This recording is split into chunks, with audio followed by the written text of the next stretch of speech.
So this morning finds us in front of the Accademia, which Jackie and I have just visited. Um, it offers a good overview of the painters whose works you see all over town. Venetian art is said to be underrated and misunderstood.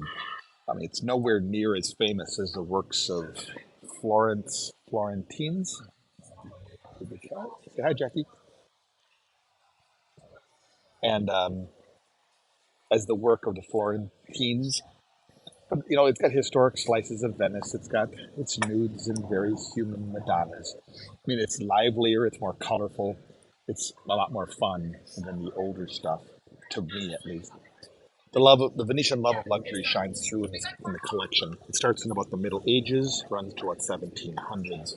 There's some grand canvases of colorful, spacious settings, peopled with happy locals. They got their extravagant clothes on and they're all having a great time. It's one of those things I'm always reminded when we come out of an art museum that I love art and then recognize I don't have a clue what I'm looking at. And so every time I get done, I always go, God, I wish I had a guide. And I don't want to join a tour necessarily. I just want to have a good guide that shows me around and shows us around and shows us some keys that of what makes something special. You know you like it, but you don't know why you like it. And that's what I'm hoping to get from people in tours. So we'll try to do better in the future. So there's a lot of inside of here. There's a lot of altar pieces and golden haloed Madonnas, and all painted with realism and blended depth and emotion. Um, so it's pretty spectacular.